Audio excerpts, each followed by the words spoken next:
Oscar Jofre Jr., you are the co-founder and CEO of KoreChain, found at KoreChain.io. Thank you so much for being with me on Listening with Leaders. Thank you. Looking forward to it. Absolutely. So tell us a little bit about your background. I know we talked a little bit before we turned the record button on. I know you're from Chile. Tell us that journey and how you end up in Canada doing this big business that you've got going. Yeah. So how does a Chileno land all the way to Canada, right? I went down the sled. Well, so I've been in Canada since 1975. I'm one of those children that came part of the chaos that occurred in Chile in the early 70s. And our journey, yeah, it was a rough journey. Right. It took us about 2.5 years, skipping from country to country. And then Canada took us on. And when they did, they put us in a beautiful province called Alberta. One of the most beautiful on the planet. It is. It can be. And we arrived in September. I'll never forget. We arrived in September. Here we're coming from plus 30 weather to all of a sudden it's like minus 15, minus 20. It at least felt like it seeing snow for the first time. So no, it's a great journey. Canada has been a great country, home. It's my home. I mean, I've now been here most of my life. I was 10 when I arrived, almost 10. And so I spent 4 decades here. I become Canadian like everybody else. We adapt by working and living together with friends. Yeah, you've got the accent to prove it. I still have the accent.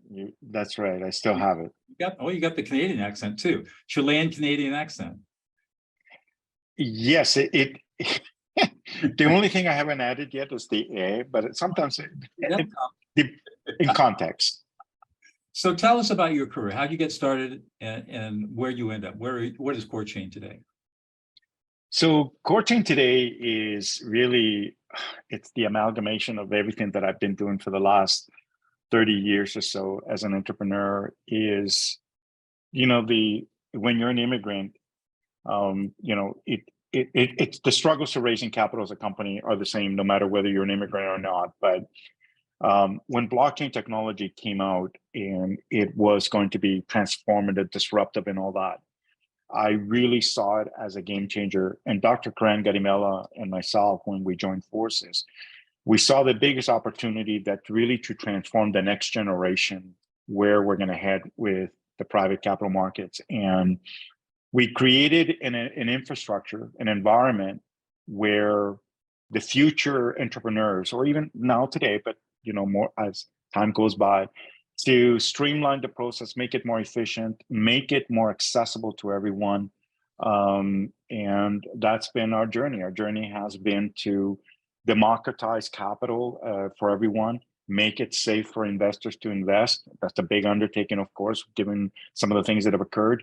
And what KoreChain has done is brought, we've been spending the last 6 years working on this. So this is not an overnight something that just happened. In fact, just to share some on this for you, Don, is that when we first got started, being in Toronto, Canada, the birth of Ethereum, I couldn't get an investor to even look at our company and say, no way, you guys are crazy. This will never fly.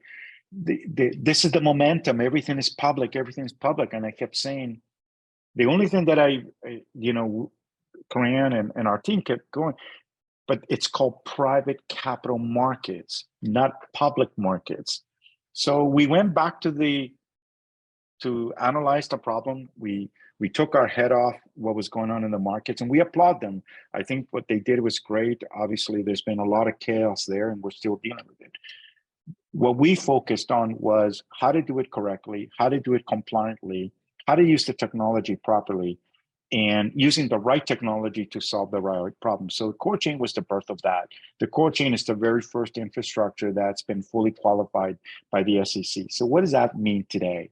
What it means it means that you can place your securities, issue tokens, issue digital securities or NFTs and not worry about whether the SEC is going to come knocking on your door, seizing your bank accounts and arresting you. That's that's what it means to be qualified or being shut down.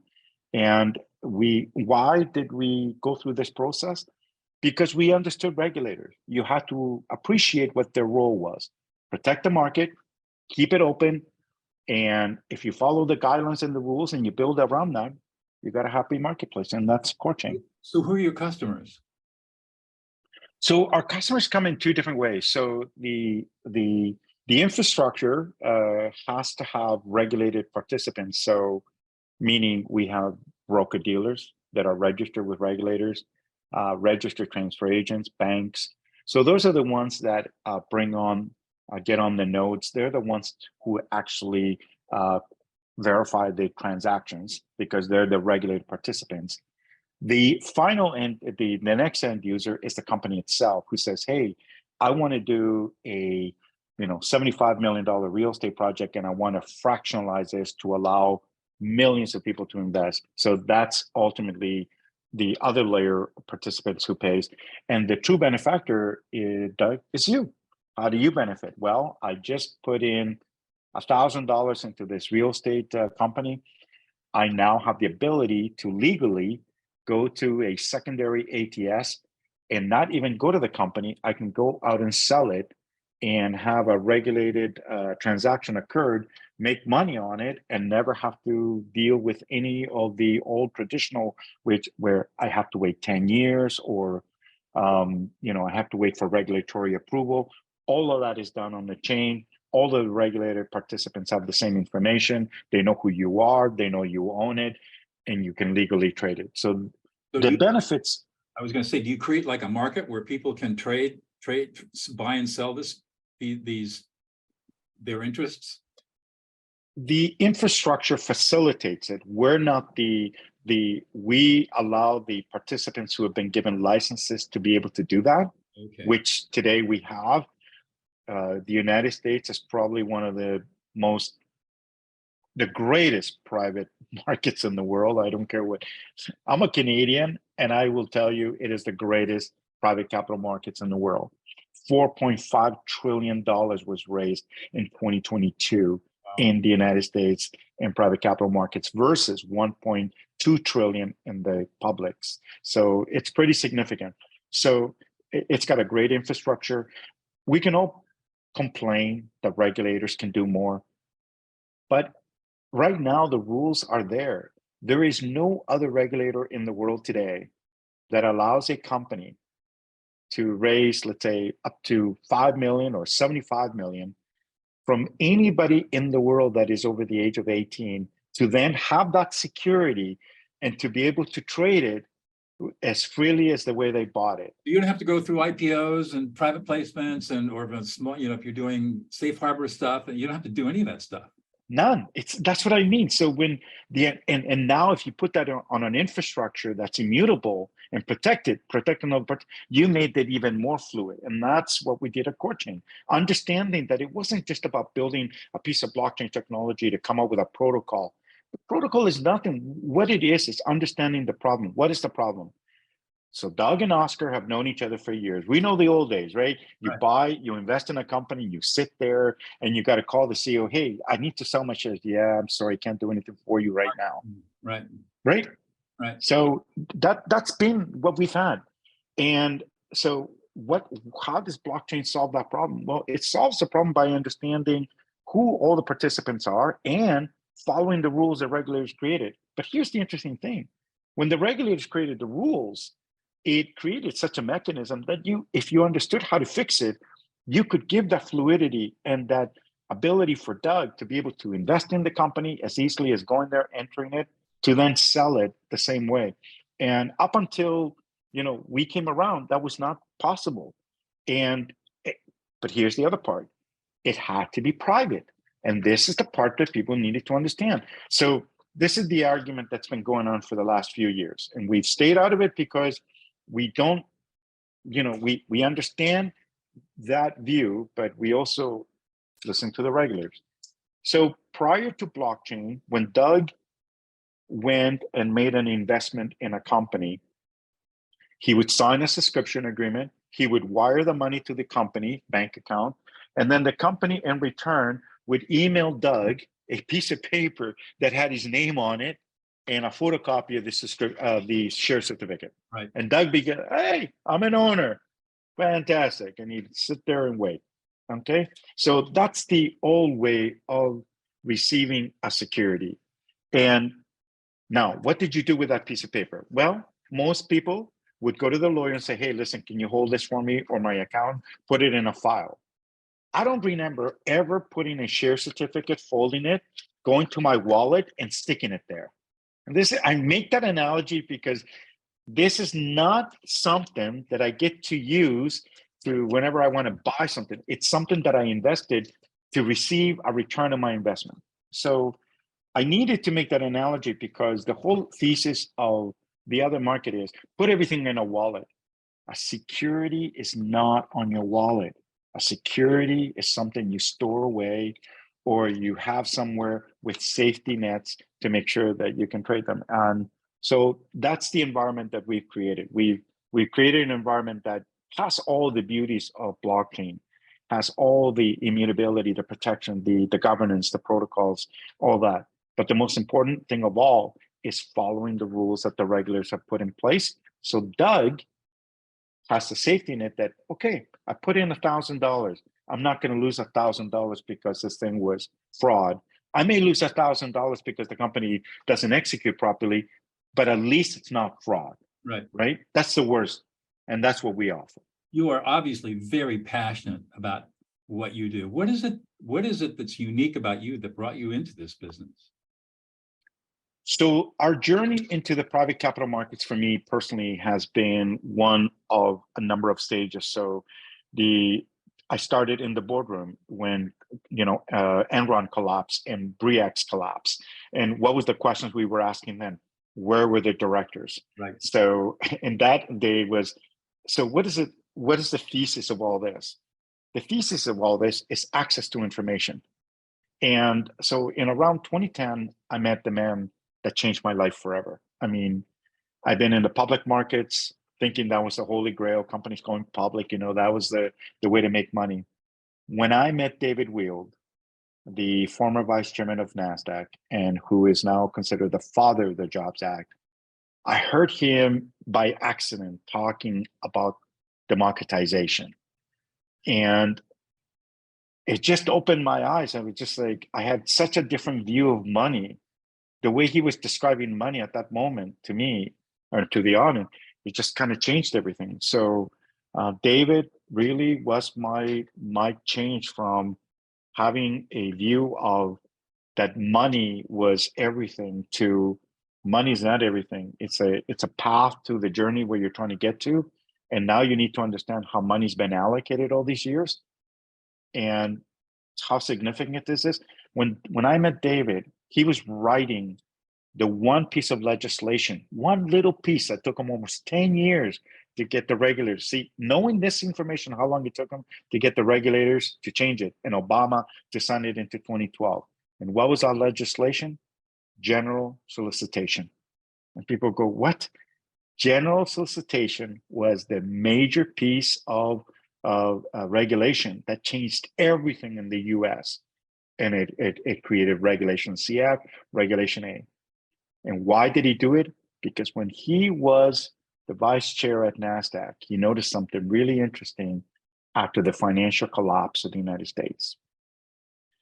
Is that when it all came down to it and the collapse occurred, middle America lost everything. CEOs, people like you, Doug, and me, we lost everything. Lost a But lot. guess what? A lot, right?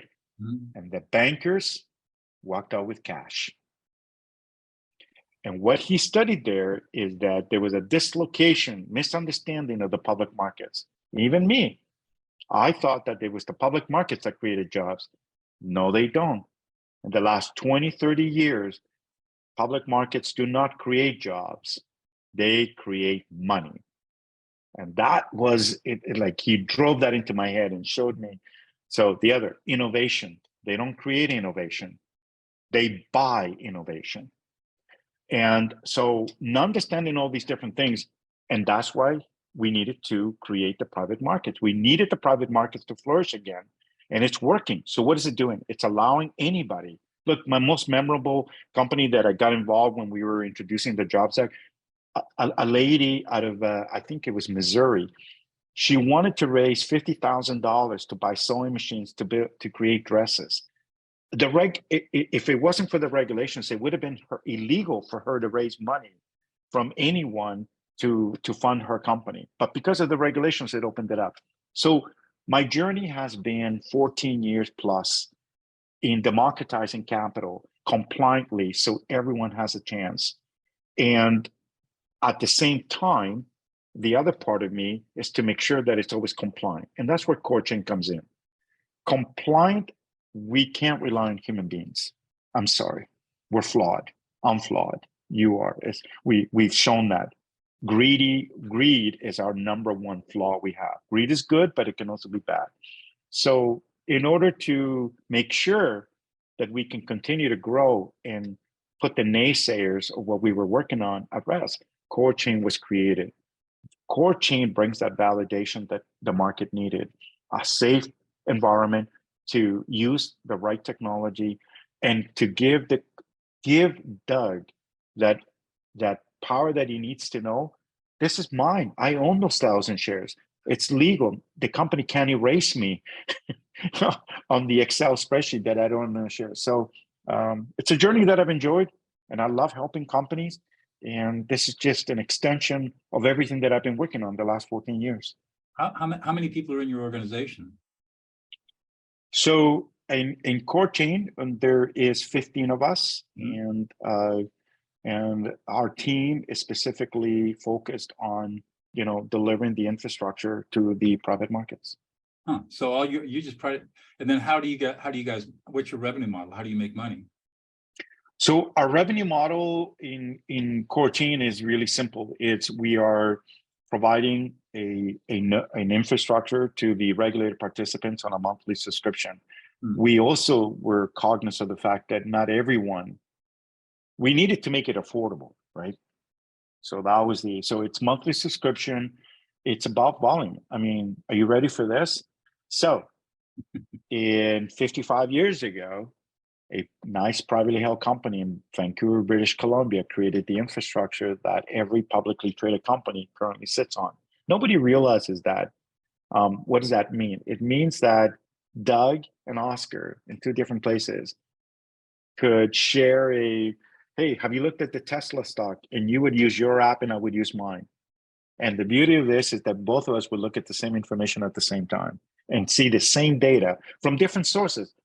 And it's not because of the internet. The internet is just a delivery vehicle. But 55 years ago, a company created an infrastructure that put all the participants, so that means all the stock exchange, broker dealers, it's now owned by Broadridge. Okay, well, guess what? That only serves a total of no more ever 100,000 publicly traded companies worldwide. There is today over 450 million privately held companies. Okay, that's global. Let's just look at the United States. 38 million. In the last 24 months, 10 million privately held companies were created. Wow. Every year, over 200,000 companies are raising capital. And here's the worst part of it all. Of the 200,000 companies that raise capital every single year in the United States, the only visibility, the only thing, the benchmark that we look at is 1,200 or 1,500 companies, and that's it. And who are they? The ones that venture capitalists invest in. So what about the rest of us? All right, and that's where all of this is driven, is to show everyone that there's not just those companies, there's more than that. And obviously that part of the market feels a little bit threatened by what we're doing. Why? Because now Doug has a choice. Doug can either put his money in a 10-year fund, or he can invest directly into a company and have liquidity whenever he wants. That's not bad. Well, the liquidity is dependent on people out there being willing to buy the token, right? Correct. There has to be a buyer and a seller in all cases, right? So, the key is that at least now, that's a choice that you now have where that choice didn't exist, I see what you're saying. right? It's Maybe like the anything else. It may be there are no buyers for the company because people don't like the company, and so you're stuck with it. But on the other hand, it could be a company that's doing well, looks like it has good prospects, in which case the value of the company grows. And now there are people out there saying, I want a piece of the action, which creates a demand and people can buy and sell. Agreed. And Look, the only thing that we can do is we can either be bystanders watching everybody else make money, right, or we can participate. And what I can tell you is that in 2012, when Barack Obama signed in the Jobs Act, at that moment, all the money raised in the private capital markets was only for the high net worth private equity, and that's it. right. In 2022, out of the $4.5 trillion raised in the private markets, our world accounted for 151 billion. So we went from 0 to 151 billion in the last 10 years. What I'm letting everybody know is everybody's getting a chance now. I'm not saying everybody's going to be a winner, but the point is you've got a chance. Maybe it's that opportunity. Maybe it could be the next Facebook. It could be the next, Pfizer. It could be the next anything. The point is, if you believe in it and you like what you see, and again, it's fully compliant with the SEC. They've gone through all the due diligence, and you get a chance to put in $100. I mean, that's the participation, or maybe you want to put a little more, but the participation is small, so everyone can be involved. And I think that's a good thing. That's healthy. Right. I don't think it's one or the other. I think it's just inclusion rather than exclusion. Got it. Interesting. So what gets you really excited every day? What gets me excited every single day, that we are one step closer every single day. People ask me, where are we? They give the analogy of baseball. Where are we and I said, you know what? We just finally figured out how to draw the field out. They go, what? Yeah. It's a new sector. Look at the automotive industry. It's been 100 plus years. We're only like 10 years old. And people go, but how difficult can it be?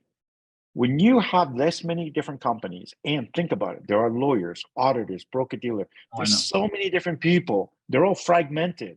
There's a lot of work to be done. It took us 3-4 years to figure out how people can invest, just people to invest. So we're not at the cusp yet. We're almost there.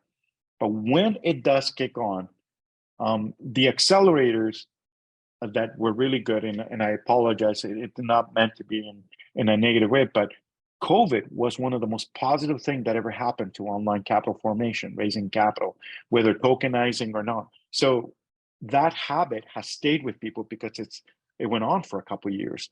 So in other words, people are getting more accustomed to this form of, raising capital and investing. So that's what excites me. It excites me because we're still trying to solve the problem. What excites me is that we're pushing the envelope of innovation. What excites me is that it's not a market that is decreasing. It's a market that it only keeps going up this way. It sounds like it could be huge. It is. It's and we're just getting started in the United States, right? So I mean, there are other parts of the world that are mimicking the U.S.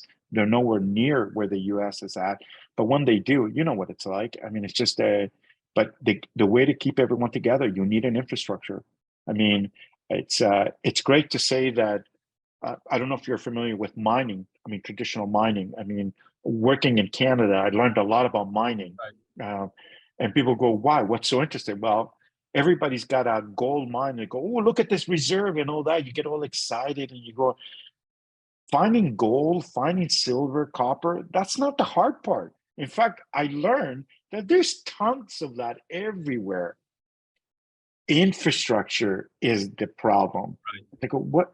You got to get it out. You got to get it out of the ground. You got to smelt it. You got to transport it. You got to break commodity that's a saleable commodity. You got to store it. You got to insure it. You got to be able to and you got to maintain the environment, right? The water. I mean, you all can't of those. tear up the land anymore. Exactly. That's right. I mean, so I had a client that he had a phenomenal gold deposit, but no matter what would happen, it would take hundreds of millions of dollars to build the infrastructure. So private markets is the same. Unless we have an infrastructure, we're all going to be silos by ourselves. Yes, the internet is great. It is not an infrastructure. It is a highway to put the information out there. It still needs to know where the endpoints are and how can you trust those endpoints. So that's what KoreChain is doing. Well, a little bit at a time. And what we've done is we've added broker dealers, transfer agent. We've added all the different pieces. So we're already transacting. So we're already demonstrating. Now it just needs to add more of each of those pieces. So it just keeps growing and growing and growing. And people can contact. That's the exciting. Yeah, people can contact you through KoreChain.io. That's the website. Correct. They can contact me there. They can go to LinkedIn. I'm on Facebook, on Twitter, and I'm all the different places where I can be found. Exactly. You'll see my face. I'm not like most people in this space where we're hiding behind things. No, we have our address in New York. Our people are real. So yeah, emphasizing real people. Our 30 minutes are up, and boy, this was been a really informative 30 minutes, Oscar. Thank you so much for joining us today. Thank you. I really enjoyed our conversation, even the one we started at the beginning. That's okay. Thanks.